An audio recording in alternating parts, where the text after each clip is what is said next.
Hi, I'm Heather Box from the Million Person Project, which is a global project about love, storytelling, and connecting change makers. And I am here today with the wonderful Kate Power. Kate Power is the founder of Fleet Jewelry and is an incredible artist and creative in the world. So why don't you just introduce yourself? I'm Kate Power. I'm a designer, artist. I have been designing jewelry out of a closet since I was 16 years old, and I guess things grew over time. And in more recent times, I've been doing garments with hardware-based stuff, primarily for musicians and stage. And even more recently, painting and doing all sorts of things to like work my way through a different side of a creative self. Cool. Mm-hmm. Well, I'm really excited to be talking to you because I love you, and I think that you and your work are really interesting. And I'd love to start off just by asking you a question about stories in general and personal stories. And for me, I just would love to hear you speak on the risk of not telling your personal story. I think when we go out into the world and we tend to have a story in which seems associative to the world and makes sense and be sort of polished. And I think all of us wandering around without telling really the truth underneath end up in this society or end up with this feeling of isolation that perfection is what we're striving for and that you're less than in some way, or that if you were to expose that side of yourself that you would be at risk. And in fact, all of us without exposing that are at much higher risk in our interpersonal ability to like connect with each other, in our ability to really have authentic relationships, in our opportunity to like really do what it is that we want to do in this lifetime and to share it with others. I think without really digging into who it is that we are most authentically and really sharing that, like it's a dangerous place for human beings to be like in relationship but not really with one another. And times in your life when you haven't been telling your story, why haven't you? And what was the story that you weren't telling or aren't telling? I mean, I would say there have been many times in my lifetime, like I've been on my own since I was very, very young. Around 12 years old, my family sort of split off, and my mother had some things to deal with her mental health and her health, and my father met another woman, and I ended up in our family household on my own, and at that time it was very dangerous to share with educators or family or anybody that I was actually on my own for risk of being sucked up into the system and placed in all sorts of like my life path would have been. So there was a huge amount of hiding and disguising what was actually going on and becoming this person that was like really strong and had it all together and pretended that everything was okay. The thing is that it's always very obvious what's going on for all of us behind closed doors. Like I think, whether or not there's closeness or not, you can see it in each other's eyes. And there was a lot of support that was coming for me at that time that I was too busy hiding, making sure that everything was A-okay, or seemingly so. We end up not allowing support and love and a certain amount of softness in, I think, to our lives. So I would say that it started then, and there have been roller coaster times where it's like, okay, and then it's like this massive catharsis, like burst, like this is actually what's going on. And it's, for me, generally been artistic. But again, there's that level of like, that again, not necessarily wanting to share that artistic combustion, or because like, oh my God, it's terrifying. And then more recently, this last year has been really, really difficult, and I manage a brand and everything's polished and everything's great, and you don't want to seem like this vulnerable person in the world, but really I've had the hardest year of my life. And trying to kind of, that same, like, keep up with the Joneses, like, keep it all tucked away behind closed doors, I think is the cause and root cause for a lot of people of depression, of mental illness, of not having, becoming dissociative in the world, being blocked, not allowing, not really allowing love in. And when I mentioned like this, like more recently, like painting, like I had a very, very close man in my life. He passed away, and I kind of blacked out and went into this state of creation where I actually fully purged and told the story of what was actually going on for myself, and I filmed it, which was bizarre. I'd never done anything like that. And very scary, depressive times. And I was encouraged by a very dear friend of mine to share the piece that I'd done, and I was terrified. I was like clammy, and like I felt like I was gonna throw up. Like the idea of sharing something so vulnerable of what was going on was like paralyzing and terrifying. But what ended up happening is I did go ahead and share it, and what happened was there was this huge outpouring of people that, with his death as well, like felt like my process was a process that they needed to witness in order to feel like there was some processing going on, you know? And it was a real gift to a lot of people that had been experiencing the same loss and been experiencing the same sort of questions about what it all meant and what, you know, and and also what it looks like to move through something as intense as death, or to move through something as intense as any kind of loss. I think there's a risk of not sharing. If you're not sharing your story or where you're coming from, it doesn't really allow or give permission to other people to share and to stand for you, and to you know, that we're all actually all sort of the same. And it's funny that we're hiding. Mm-hmm. And was it an email? Like, did you decide to push send, or how did you send it? I actually posted it to Facebook, which I haven't posted anything to Facebook in like over a year. What gave you the courage to push post? Because I can tell you that I personally, you know, and I know that so many of the viewers too, mm-hmm. like we get on the edge of sharing something about ourselves. Yeah. And it's like just the act of like send, click, or call, or it was horrifying. I honestly was like in sweats, like top bun, had been thinking about it for like 5 hours, just like pacing around, like, oh my God, are you really gonna, you can't do this, you can't do this. I like came up with a time, like my birthday was on the 12th, his was on the 21st, and I was like 12/21 on 12/1.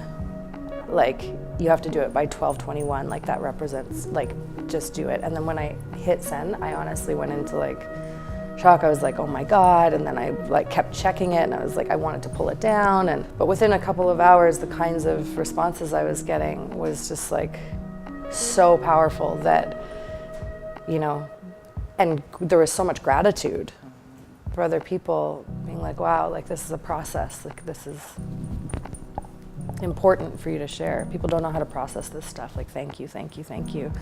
And I felt like more nourished in that sharing and that then dialogue than I could have definitely in isolation. Yeah, I mean, one of the things that really underpins my work is the idea that your truth will set us free, mm-hmm. that your truth sets you free and it sets me free, mm-hmm. or it invites me to set myself free. Mm-hmm. And that's what it makes me think of, is just like in our grieving, in our, you know, in all parts of our life, and the mm-hmm. ones that as a society we deem negative or positive, like so much of it we hide. Mm-hmm. Like it's too something to share, you know? And it really, you know, for me, it's really about honoring yourself. Mm-hmm. And it's like when you posted that, like you were honoring yourself, and you were honoring, you know, the man that you lost. Mm-hmm. And in that honoring, you were in turn honoring the viewers. It's like when you tell your truth for you, like, you honor everybody involved. And it invites, it sends out an invitation for them to be all of who they are too. And that's what I think is so beautiful about what you're saying. Yeah, and what you're doing in the world, which is setting that free in people. Yeah, and one of the things that I feel, you know, there's parts of us that we share, there's parts of us that we don't share. What's on the edge for you now? Like, what is your next step in sharing who you are with the world and allowing yourself to be known? That's a really interesting question. From the ages of 20 to 28, I was like supporting like emerging talent, you know, in like their voice, like basically like ensuring we had in Canada that we had like funding and things that were going towards these artists to like, because of the importance I felt of these hobbyists and emerging artists to actually choose art as a profession. And it came to a point where I was like, you know, they had chosen that, and then they were in the same sort of thing where it was like, okay, now they were professionals and they were having to move through what it was that they were going through emotionally, but suddenly it was like for market, you know, and what was going to be marketable. And I felt like a fraud.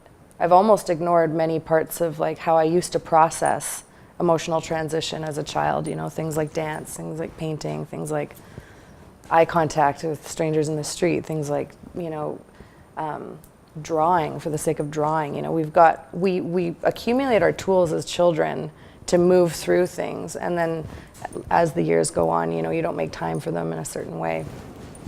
And having chosen my livelihood also is directly related to my ability to create. And now, like where I'm at right now is there's so much that I need to explore creatively, like almost as a child again, to process a lot of the things that are coming up for me. And those things aren't going to be necessarily for market. It's like you sit down to create something, and now I've trained myself to like make them in a way that like is going to be understood or is going to be somehow like desired by another person. And I think, you know, the work can become less and less and less authentic over time. And right now there's this like sort of like door that was opened with Trent's passing that's like, wow, like you remember how to process things. Like, so, you know, in facing things like, I think we can face things like depression, things like isolation, things like not remembering sort of who you are and just like carrying on. That door was swung so wide open with that moment that and what I want to put is like, it's like the processing of the piece was one thing, but the sharing of that level of like vulnerability was so much a part of the healing. And I think in this next like phase for me that I need to continue on that exploration. And it might not, you know, I'll do it in all the many facets in which that I know how to create from, you know, and move through things. And I'm committed to sharing that. For the first time in a long time, I haven't been sharing my work. I haven't been sharing anything. Nothing has been good enough and all the rest of it. And I think I'm committed in the next little while to like be as vulnerable as I need to be and really share that openly. And it's an experiment. I don't know what that's going to look like. I don't know if I'm going to, you know, survive financially. I don't know if people are going to relate to it. I don't know if I'm going to come off as insane. I mean, that piece that I'm like sleeping in that painting. I shared it. It's like insane. Like I'm insane, you know. But what is the option? Like the alternative is to just like keep it inside and like make sure somebody has the trendiest of earrings or something. Like I can't do it right now. It's not. I can't get up every morning and do that right now. I don't know if that answers your question, but. Yeah, I mean, it really makes me think about the different currencies of the marketplace. It's like there is the currency of money, of like exchanging goods for money. And then there's you know, like the currency of love, the currency of connection, and it's like, what marketplace are you committed to? And if sharing yourself, my belief is that when you share your most authentic self, and when you're willing to be all of who you are in front of the world for yourself, that what, you know, that the love that you need, the support that you need to sort through the practical parts of living, being a human here, like, they come so much easier.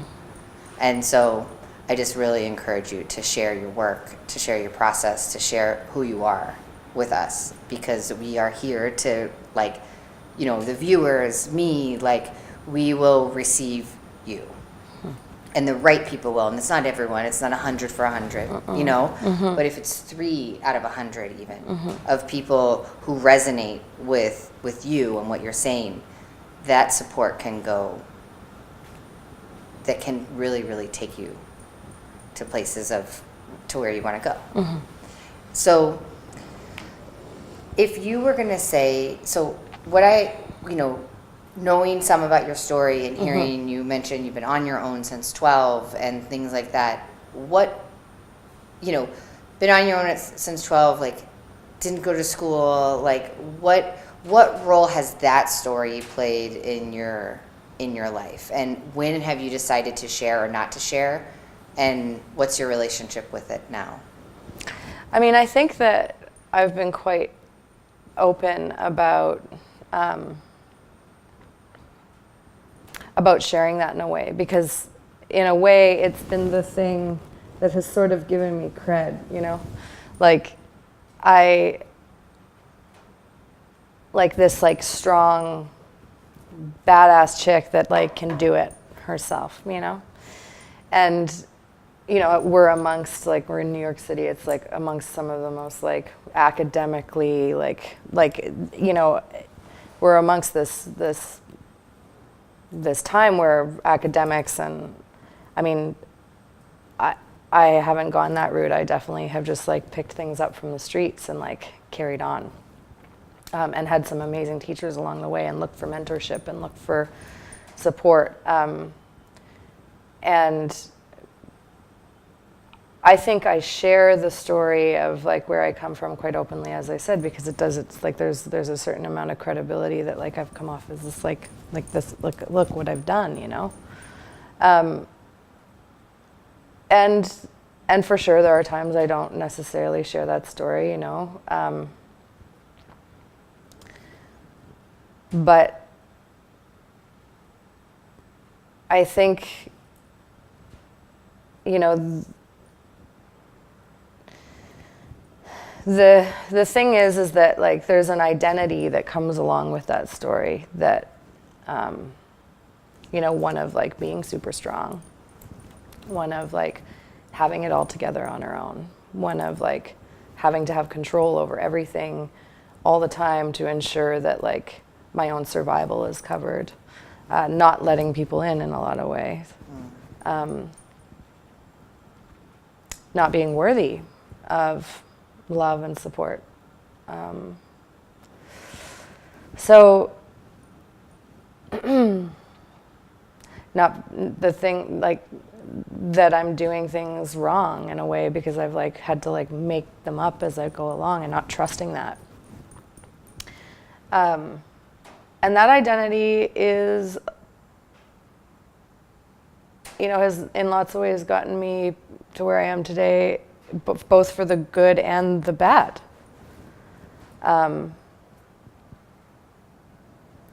I think I, you know, have focused primarily on, like, the like, yeah, like, I've been blessed, like, you know, look at, you know, where I've come and through all of this, and I somehow my spirit chose this path, you know, chose that, and but I think, yeah, I think that there's, like, a certain softness that I haven't provided for myself, or, like, allowed in, that, like, that there is, you know, the you know, this like strong chick instead of like this like softer, like you taking care of like who I am in the world, or who, like, yeah, that I am lovable, or that it is good enough, and that the people that I'm like, you know, my peers, that I'm still good enough, even though I've had this other different kind of like way of getting here. So yeah, I don't know. It's like it's a bit of a duality. If like the story has been the story that you have subscribed to and that has supported you in some ways and not in others, has been like Kate Power is strong. She can do it on her own. Like what do you want to invite in? What's the evolution of that you want to invite in for this next chapter of your life? I think that, you know, something that you asked me before we started filming was like, how did you learn to love? Or like, how did you let love in? And this really ties in for me now, because this like super strong person that's doing it alone, there's obviously like this block around like really allowing love in and really allowing myself to share love in a way. And when you asked me that, the way I answered that was that there's like a subtlety. There's like it's not in language, and it's not in, you know, a big birthday party, and it's not in all of these other, like, there's like a subtlety that I've learned since I was very, very small, that was like a glance across the room, an eye contact from even a stranger in the street. A shared experience, you know, you and I sitting in silence together and just like sharing that energy. And, you know, I really, really feel it so much with children and with like elderly people, like this shared, like there's this just trust, like, and there's so much more in that, in a way. And just in a, you know, to sort of like return to that sort of form of peace for myself, and to like create from that peace and to share from that peace, and to trust and surrender in a way. There's like a softness. You know, I feel really like I'm a really sensitive person. I'm way more sensitive than I am strong. And I think sensitivity and vulnerability is like the source of power. And I think for a long time, the idea of being strong has been like my source of power. But strength means carrying a lot, you know? And sensitivity and being empowered is an internal, like, having it, not carrying it. Can I'm sitting in front of you, and the viewers who are watching this, like, in what ways can we support you in, you know, connecting to that softness, like, to staying in touch with love? I guess it's just about like sharing, like that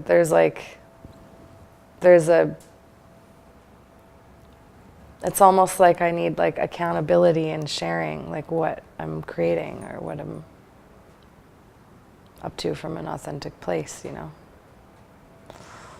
I mean, that's like I honestly don't know how to ask thousands of people that I've never met or don't know. Yeah, well, I mean, there's a lot, you know, we're very connected to one another. And it is good to be able to look each other in the eyes and say, you doing this supports me in being me.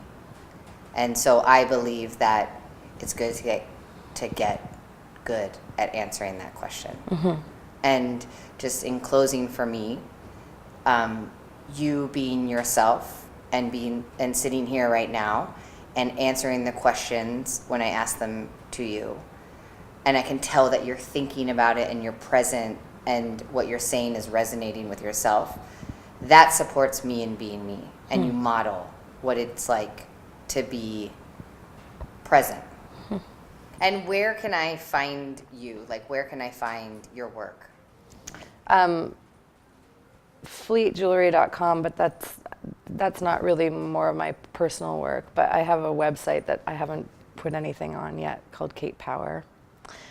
And what about, how can we stay connected to you via Instagram? Fleet Jewelry, at Fleet Jewelry. At Fleet Jewelry? Yeah, and jewelry is spelled very strange, Jewelry. Okay. Kate Power of Fleet Jewelry here with us today. Thank you so much again. Thank you.